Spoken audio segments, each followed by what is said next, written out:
Part 1 వీడియోలో త్రివేణి సంగంని చూసాం కదా. ఈ వీడియోలో ప్రయాగ్రాజ్లో ఉన్న కొన్ని ఇంపార్టెంట్ టెంపుల్స్ని చూద్దాం. సంగం నుండి ముందుగా దగ్గరలో ఉన్న శ్రీ బడే హనుమాన్ టెంపుల్కి వచ్చాం. పేరుకి తగినట్టే చాలా పెద్ద విగ్రహం, కానీ విశేషంగా శయన హనుమాన్ని దర్శించుకోవచ్చు. అటు నుండి శ్రీ మన్కమేశ్వర్ టెంపుల్కి వెళ్ళాం. చాలా ప్రశాంతంగా ఉంటుంది ఈ టెంపుల్లో. ఇక్కడికి ఎవరైనా వచ్చి భక్తితో శివుణ్ణి పూజించుకోవచ్చు.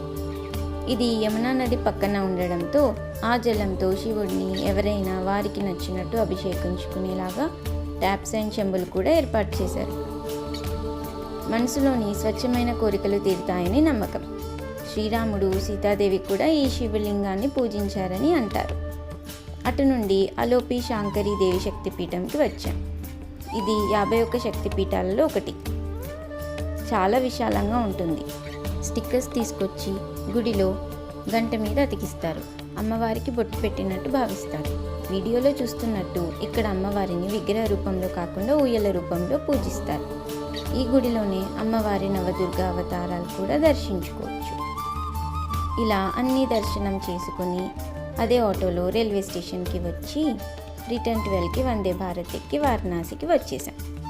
ఇదండి మా ప్రయాగరాజ్ ప్రయాణం.